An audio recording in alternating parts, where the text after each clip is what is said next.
Во ова издание, Белорусија, опозицијата продолжува со притисокот врз авторитарниот лидер. Многумина не го признаваат неговиот легитимитет. САД избори 2020. Бездомниците нивниот глас за претседател.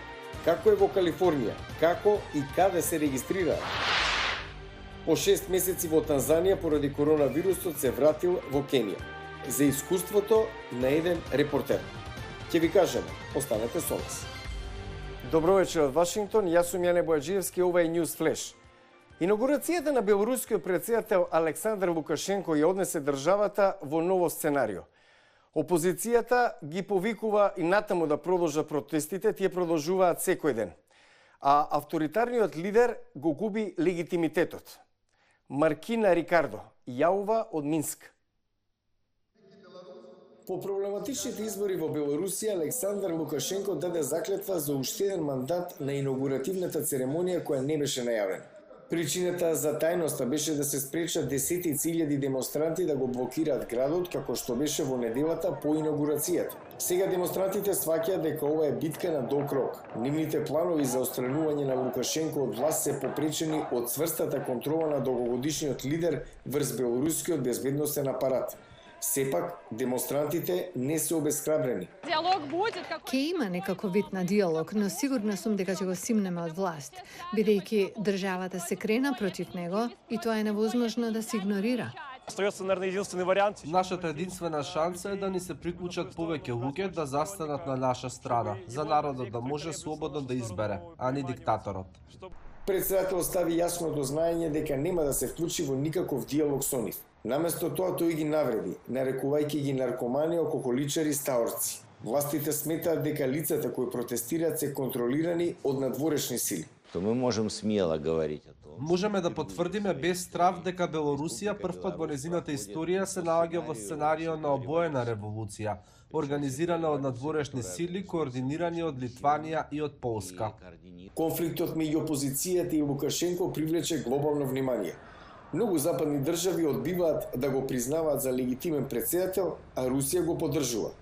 Но аналитичарите сметаат дека поддршката од мокниот сосед може да дојде со притисок, покренувајќи прашања за суверенитетот на мала држава како Белорусија. То у нас возникает вопрос. Прашањето е што бара од нас Руската Федерација, дали е тоа целосно починување што ќе ја претвори Белорусија во марионета или протекторат, наместо да се направи сојуз со еднакви права. За демонстрантите на улиците во Минск, она што се случува изминативе неколку недели е само почеток. Пред 2 месеци ќе беше тешко да замислиме дека ова би се случувало, дека толку многу луѓе ќе излезат на улица. Затоа мислам дека треба да продолжиме, да го покажеме нашето несогласување.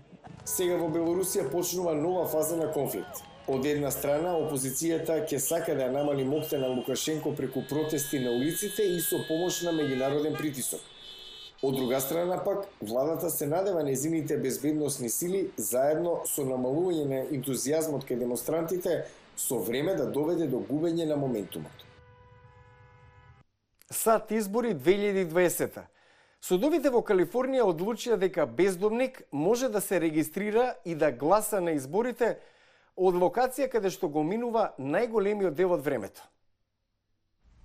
Градските податоци покажуваат дека бројката на бездомници во Лос Анџелес постојано расте и повеќе од 66.000 сега живеат без постојан дом.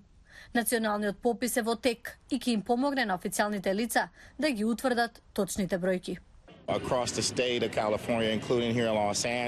Низ Калифорнија, вклучувајќи го и Лос Анџелес, историски има мал број на информации за оваа група луѓе. Се обидуваме овие луѓе да бидат соодветно изброени.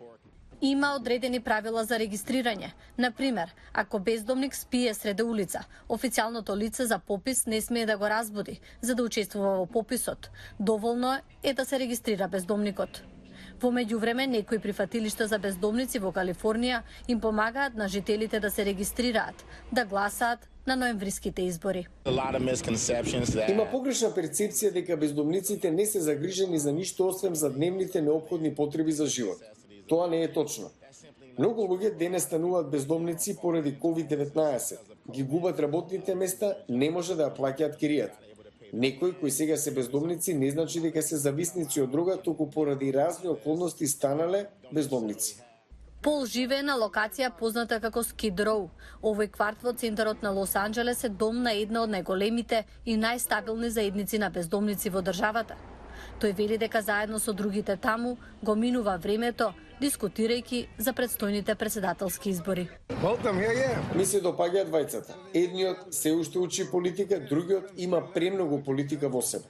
Изминатите избори гласачките места беа отворени во засолништата, но тоа нема да биде случај овој пат поради ковид. Наместо тоа на бездомниците им се дозволува да ја користат адресата на тие засолништа за да ги добијат гласачките ливчиња по пошта.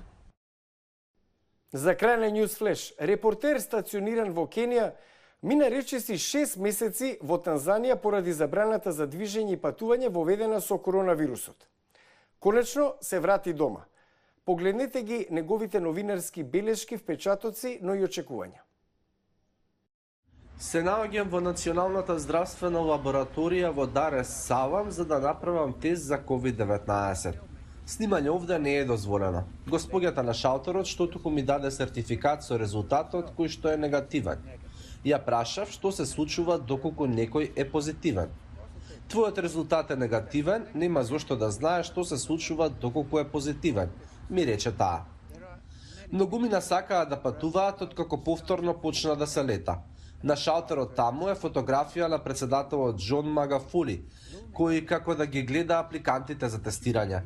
Во јуни претседателот објави дека Танзанија е првата земја во светот која го искоренила коронавирусот. На враќање од тестирањето се прашував како можев да избегнам да бидам инфициран во ноќните клубови кои ги посетував. Дали Танзанија навистина е без вирус? Истовремено бев и тажен и среќен што си одам. Организирав проштална забава на плажа. Следниот ден се чекирав на аеродромот откако се пријавив на апликацијата за самоизолација што ја воведе Министерството за здравство на Кенија. Летот беше без проблеми и кога стигнав бргу најдов таксист да ме одведе дома. Но што ми излеговме од аеродромот сватив дека нема сообраќај на улиците. Возачот ми кажа дека тоа е поради полицискиот час и дека тој не важи за нас зашто се враќаме од аеродром. Додека се возевме низ мрачниот и напуштен Најроби, почна да се прашувам каде се наоѓам. Повторната средба со мојата девојка беше прекрасна.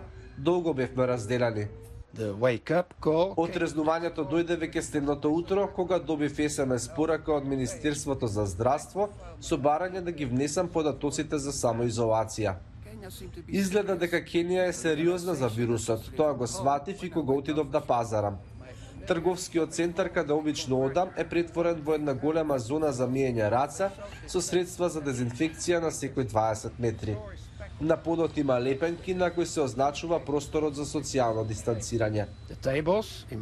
Масите во моето вообичаено кафуле се прскаат пред некој да седне на нив. Менијата ги нема за да се спречи инфекцијата. Наместо тоа има бар кодови кои треба да се скенираат за да се добие менито на телефонот. Тука е и полицискиот час и затворањето на баровите и на рестораните. Сега сваќам колку сум бил изолиран од COVID-19 додека бев во Танзанија. Срекни сме што сме заедно во земја во која барем се признава присуството на вирусот и каде не потсетуваат дека мора да бидеме внимателни. Се надевам дека ќе дознаеме што точно се случи во Танзанија откако ќе заврши пандемијата. Но ми не достигаат моите пријатели и плажата. Потсетувања за здравствени проверки ќе продолжам да добивам во следните 14 дена. Ова беше News Flash на Гласот на Америка на македонски. Јас сум Јане Бојаджиевски од Вашингтон. Со најнови информации посетете нашата интернет страница и следете не на социјалните медиуми. Пријатна вечер. Се гледаме.